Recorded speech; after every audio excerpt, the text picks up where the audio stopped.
All right, now we have got today an interesting topic here.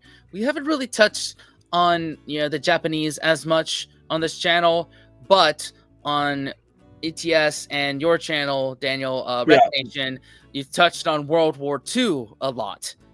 It's like it's a perfect combination of what's happening on my channel currently, and stuff we've covered on this channel. Like we learned from Feli how uh, Germany teaches World War II.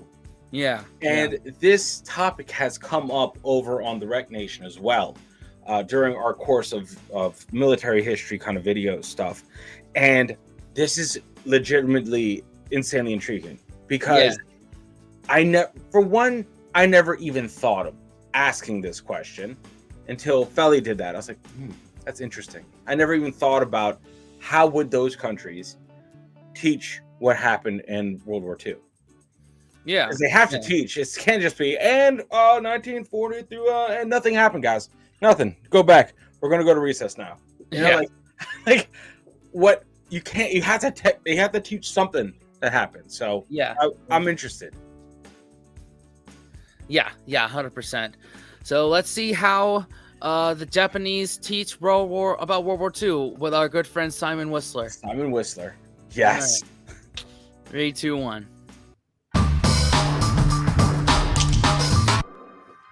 Regarding the reception of World War II, especially within the educational system of countries that participated in the war, one would expect that many broad facts are common knowledge, and as happens with most all wars in history, each nation biases things a little bit to make themselves look better in their own history books, regardless of what actually happens. As we recently covered, however, the Germans and World War II are a rather interesting exception to this rule. You can see our video, How Do the Germans Teach About World War II, for more on that, obviously. This brings us to a top voted question from that video. How does one of Germany's chief allies in that war, Japan, teach about World War II and their country's part in that historic conflict? This is seemingly asked as, while perhaps not to the scale of Germany, the Japanese military was notorious for its behavior as an occupying army and its extreme use of force, leading to enslavement of parts of populations and widespread massacres. The scars this period left in the formerly occupied countries are felt to this very day, not only in the history books but also in works of art and literature such as Dragon's Seed by Pearl S. Bach. More specifically, these war crimes resulted in the deaths of between 3 and 14 million people and include systematic extermination, such as the massacre at Nanjing in late 1937-1938. At the time, Nanjing was the capital of China, and the death toll is estimated at between 50 and 300,000 people. Sometimes specific groups were targeted, such as the Hui people. Furthermore, virtual enslavement of people took place as laborers or in forced prostitution. For example, the use of sex slaves, known as comfort women, was systematic and widespread in Korea, China, Thailand, and many other countries under the yoke of the Japanese at the time. Additionally, captors were used for experimentation. Most notorious is Unit 731, a military unit established by an imperial order that conducted experiments on civilians. Building from the ashes, literally, of a previous program, the Epidemic Prevention and Water Purification Department of the Kwantung Army, Unit 731 for short, was authorized in 1936. Bases were established at various places in China, including at Pinfang and Hishiking. Referring to their victims as maruta, meaning logs, the researchers experimented on apparently anyone they could get their hands on: Chinese, Russians, Koreans, Mongolians, Pacific Islanders, other Southeast Asians, and even a few American prisoners of war, all fell victim to the doctors at the camps. Wow. Taking the scientific method to new lows, the researchers in sorry, I need to just absorb that for a second. That's how they tortured all those people during that time. You know, it's freaking, it's just like absolutely disgusting. I mean, and you had notably Germans doing the same. Very similar, same experimentation on humans. Right. But it's like it's just mind-boggling. Like Yeah. the numbers, I've recently been hit with those numbers of deaths, the death toll, and like from the 1930s to the 1950s, there's a lot of people that were deleted. Yeah. Loads. Yeah. And it's not just, war casualties. There was more It's going on than just that. yeah, it's like the rippling effects of war, like famine, disease, everything. So it's like it's that's one of the things I just covered during the World at War that I'm covering, and it's like my mind stops computing what that would look like after about 10,000. And then it's like I can imagine 10,000 like deleted humans. But to add the millions of it just I can't compute it. That's Yeah. unfathomable. What's 10,000? That's like a minor league baseball stadium Yeah. ish. Yeah. Like, and multiply that by like hundreds of thousands. Yeah. I my mind just doesn't compute. It's kind of like, imagine that what do we check out on ETS? The oh my god, come on. The big festival in Moscow. Yeah. Oh Oh man. my god. Metallica. Yeah. All of those human beings there dead. Yeah. That's 1.6 million. Mhm. So that's crazy. So Yeah. To the doctors at the camps. Taking the scientific method to new lows, the researchers in Unit 731 conducted a variety of experiments. For example, effects of lethal doses. Victims were purposefully infected with fatal, contagious diseases like the bubonic plague, so researchers could learn exactly how the diseases affected the human body. Because they feared that decomposition, which begins immediately once a person dies, might corrupt tissues, they dissected their victims alive. Likewise, because they were worried that drugs might blemish their findings, the victims were given no anesthetic. Rather, they were vivisected while fully conscious of what was happening. Next up, we have limb amputation. The scientists wanted to learn the limits of the human body and so conducted a number of tests on their victims' arms and legs. Sometimes the limbs were frozen and thawed in order to study how frostbite and gangrene developed. At other times, limbs were cut off and sewn back onto the other side of the body. In a few experiments, when the limbs were removed, researchers just observed the loss of blood. Moving on from there, many victims had all or part of their organs removed, and some even had organs detached, then reattached in unique ways nature never intended. Experiments were also conducted with high pressure, poisonous chemical exposure, centrifuges, burning, blood infusions from animals, burying, and x-rays. Of course, since the purpose of these tests was to determine how much a body could withstand, the experiments would generally continue until the test subject was dead. Given all of this, it may or may not surprise you to hear from people raised in Japan that they hardly learned 20th century Japanese history in class. For example, in a BBC report from 2013, it is noted that one major Japanese school's history book contains only 19 out of 357 pages dealing with events between 1931 and 1945, with, for example, the Nanjing Massacre occupying only one line. As historian Stephen E. Ambrose wrote, the Japanese presentation of the war to its children runs something like this. One day, for no reason we ever understood, the Americans started dropping atomic bombs on us. But is this actually an accurate summation, or is it simply cherry-picked by the victors? To really dive into it, it's necessary to understand a little bit about the school systems of Japan. It turns out what you learn as a student in Japan can be directly related to which school you attend, but also in which decade you were born. In Japan, unlike, say, most EU countries, the books used in schools are issued by private companies instead of a central authority. The Ministry of Education's role is limited to the approval of the various books. Subsequently, each school district can then choose the book from the list of approved material. This system was initially thought of as a beneficiary step in the aftermath of the World War, as it represented one aspect of spreading American capitalistic views of privatization in Japan. It also, at least on the surface, prevented the interference of the political system in education, which at the time seems like a good idea since this political system was born and raised within the recently defeated Japanese Empire. However, as previously alluded, the government still has a say in the process, since a special board within the Ministry of Education carries the task of approving the content of the textbooks before making them available on the book list. At this step, it has used its power to reject drafts for reasons that are seen as controversial. Allegedly, simply mentioning wrongdoings committed by the Japanese Empire before 1945 has, in some instances, constituted enough reason for exclusion from the school textbook lists. These cases are found not just in the 1950s, but also in the 2000s. An important note is it is not... Wow, that just excluded the whole thing. Wow. Like, okay, I get it. You know, history is told by the victors. You know, like I understand that concept. But nothing, little to nothing of a world war, that is heinous. That's terrifying. Yeah. So, like what he just said, the guy summed it up. So for no reason, it was a Monday, and America just dropped two respawn points for the sun randomly. Yeah, and are just omitting the parts of why Japan got what they deserved from us. Oh my God, bro, that's insane. Because what'll happen is that will definitely have some sort of, that can spread animosity for the U.S. because it's just like, oh, why did you bomb us out of nowhere? Like the new generation, the old generation dying out, they know. They know. They're not talking about it, but they know. The kids coming up, they don't know.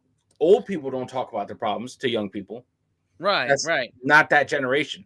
So they're hoping the school learns. Wow. Educated right here. The school teaches them about what happened. No, they won't. They won't do that. It goes against the Japanese the way. They'd rather sweep that stuff under the rug. They'd rather omit than admit that they were in the wrong. That's nuts. That's something that, like, I hope that the internet would be good for, is people of other nations, you know, starting to talk about this stuff as opposed to just believing what their government tells them about their history. And I'll give the, because I know we're going to get some comments on this, and I appreciate all of them. Like, I understand the U.S. omits a lot about what happens with the First Nations people. Like, I get that. That's one of, like, the genocides that we just never talk about. Is what happened to Native Americans. Yeah, we never said we were innocent. We never said we don't do that. We're just saying that we're just pointing out who is doing it. That's not the subject matter. This is the subject matter. Yeah, exactly. So that's a little shocking, especially knowing how Germany handles that. Right. And yeah, Germany just handled it with a lot of grace and just eating a lot of humble pie. That's kind of putting it lightly, but that's man, for sure. Yeah. Found not just in the 1950s, but also in the 2000s. An important note is it is not the mere mention of massacres, such as Nanjing, that could cause the exclusion of a book, but the use of negative tone regarding the way the Japanese Empire acted in general at the time. So, although the government is not officially denying the crimes, it does not seem to actively discourage the wave of war crime deniers, even from members of the parliament. This seems an odd choice, especially when compared to other defeated nations of the same war, such as Germany, where, as in 17 other European countries, denying the Holocaust is explicitly against the law. Furthermore, in the education system of these countries, the war crimes are dealt with in excruciating detail, and not only in history class, but extending to almost all other subjects, maybe only maths and physics aside. As for directly after the war, unlike the Nazi regime in Germany or the fascist administration in Italy, the defeated leadership of Japan could not be used as an easily isolated political scapegoat to attribute all of the nation's crimes to. In fact, the leadership of Japan did not seem to change as dramatically as in other Axis countries after the war. The figurehead of the Emperor Hirohito, for example, remains in place, although deprived of many of his powers and abdicating his godhood. The result is that the newly formed democracy had many links to a period which the Japanese wanted, and perhaps still want, to be proud of. In contrast to the European Axis powers, the Japanese Empire did not have a predecessor which could be used as a basis for a new or re-established system of government. Furthermore, although the US forces occupying Japan under General MacArthur between 1945 and 1952 led many accused war criminals to military tribunals. Many of the high-ranking officials allegedly guilty of war crimes actually escaped judgment. That said, after the war, the Japanese officially issued many apologies and reached settlements with former colonized countries such as South Korea in 1965, but at the same time, as mentioned, the generations raised after the war tended to learn very little of the atrocities committed during the war. One of the many reasons for this was the entanglement of the Cold War policy with that teaching history. In July 1955, 2 years after the end of the War of Korea, textbooks containing the atrocities of the Japanese army were condemned by the Japanese parliament. The stated reason for this was that the textbooks should not aid in presenting the now communist countries in a favorable light. The invasion of China and the occupation of Manchuria were to be omitted when possible. Textbooks explicitly dealing with Japanese wrongdoings against countries that used the war as a way to attack the capitalist Japanese and therefore enforce policies that could be seen as communist were characterized as red textbooks within the rising Cold War tensions. The new requirement formed was that the Okay. Better dead than red. That was a policy. Okay, I get it, because it's like you can't paint us as bad when we're trying to paint them as bad. Like they had to, shaky ground right there, very shaky ground. Not excusable, but I can see why. Does that like? Yeah, I can see why. I can see why they did it. I don't think that was the right call at all. But Yeah, but that was the MO of the day. Better dead than red, and that's what influenced a lot of omission of the wrongdoings of Japan. yeah, I mean, if you think about it, you have the UN, you have Europe, united except for the Russian contingent right there, right? Yeah. I'm thinking of post war, right? And they're close knit. They can help each other rebuild, ish, right? They know what happened. Europe is like, we know what happened. We can just we just got to band together and get better. Yeah, Right? yeah. That was a great way to take it. Japan, where they're located, little bit different. Yeah, that side. yeah. Putting it lightly. And so I just still history needs to be taught. Yeah, accurately. Textbooks within the rising Cold War tensions. The new requirement formed was that the wars Japan was involved in during the 30s and 40s were not to be criticized. This movement escalated, causing the banning of more than a quarter of the books used in schools at that time. One solution to avoid the ban was for authors to skip this period entirely or focus on it only in a very summarizing way. So it's not surprising that history books would have more pages regarding the Pleistocene epoch than the Pacific War. Moreover, the entanglement with Cold War policies might explain why the Americans were okay with this and didn't really push for anything different in the aftermath of the war. Going forward in time, the Cold War would not remain the major factor behind this view towards history. And indeed, in many cases, Japanese citizens would seek out learning opportunities about the war, despite the dark aspects of their country's past, if not always through school itself, then by other means, such as exposure to Western media. But nevertheless, the controversies have not ceased, in large part due to the rise of nationalism on both sides. As you might imagine from this, despite this all having occurred many decades ago, when even many of our grandparents were still in diapers, the lack of a full education on these matters and the reasons behind them can cause a series of tensions. For example, Japan and South Korea. To an outside observer, the two countries, from a geopolitical and strategic view, should have been close allies. They are, broadly speaking, similar in their political institutions, commerce, and industry mentality, and face similar challenges in trade and politics, for example with respect to North Korea, China, and Russia. Despite this, the two countries show a strong antagonism, sometimes with intentional sabotage of each other's industry, a policy which has been dubbed a trade war. The reason seems to stem in part from the tensions surrounding the Japanese-Korean history, as can be clearly seen in news tabloids. Stances, as those mentioned previously, regarding denial of the war abuses are met with harsh critique, which in turn is sometimes answered. One One example is the Korean Supreme Court's decision in 2012 in favor of victims or their surviving families on the issue of seeking reimbursement for work done during their enslavement that benefited Japanese industry. Such a possibility would hit many Japanese companies hard. Indeed, for Japan, any talk of monetary reparation was considered to be over following the 1965 agreement, which ended in more than $2 billion being paid to the Korean government as compensation, which in fact was an admission of guilt. Although the two countries have come to an agreement since, the tension in principle remains unresolved. In contrast, as a result of Germany and Germans taking collective responsibility for their actions during the war, their alliance with countries such as France, with whom a harmonized relationship of cooperation developed post-war,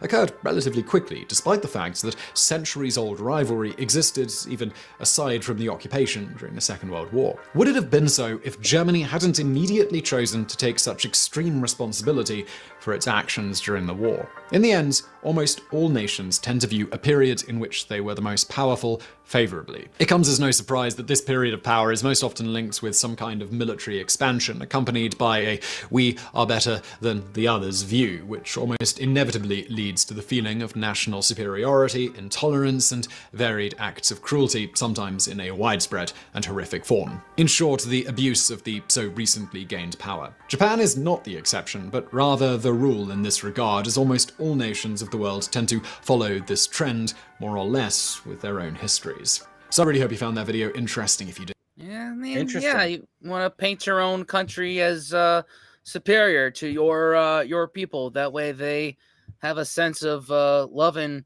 your country. That's Japan's no exception. So Germany is the exception. Yeah, Germany was, I feel like, handled ish the correct way. right. With education, you know, and especially with its new formed bordering countries, like definitely trying to help. Yeah. They were the neighbor that pretty much burnt the whole thing down, and now they're like, all right, we gotta be a good neighbor now. So let's just eat this humble pie and get it over with. Yeah, and all the while Germany's like, my bad, like fucking terrible, my bad. And they're like, yeah, you're bad. We'll get over it. We'll get it back together. But Japan, in its location, did not have that same luxury at all. Right. And but that's much nuts though. That's nuts how. Yeah, I mean, if you go through their history books, it's just like, what about now? What about the 40s? We don't talk about them. Yeah. You know? And I love how he touched on how some of them chose other means to find information about that period, and didn't just accept what was taught to them in school. And I admire that a lot. Well, yeah, that's crazy. And even to get a book through in the history curriculum, you had to like word it right. Right. That's, I don't know. This is crazy. This is answering a question I didn't have 2 months ago. You know what I mean? So I'm learning. I think it's pretty crazy. I never would have thought that. Yeah. But now I know. You. Yeah. Now you do. Now we know how Japan taught about World War II. Really didn't do jack shit. Didn't really teach at all. Yeah. Just painted themselves in a good picture, and that whole little thing is pretty much a spark note. Yeah. If you have to paint yourself in a good picture, there's a lot of holes in your history. Yeah. There's a lot of holes in your history. I mean, and that's us as well. There's lots of holes. There's a lot. Holes. Yeah, we'll admit it. Yeah. Like we said earlier, we're not saying we never did that. We're just saying they're doing it too. Trust me. We understand the glass house that we reside in. So we're not throwing stones that much. Exactly. We're just saying Japan, we're not so different, you and I. Yeah, that's pretty crazy. But yeah. All right. Cool, man. Right. Thank y'all for watching. Do you have an outro for your channel? I take the other part. Just unplug, stay legendary. That's hey. I'm glad we did this. Yeah, me too. Wherever this is being seen, see y'all next time. Later, guys.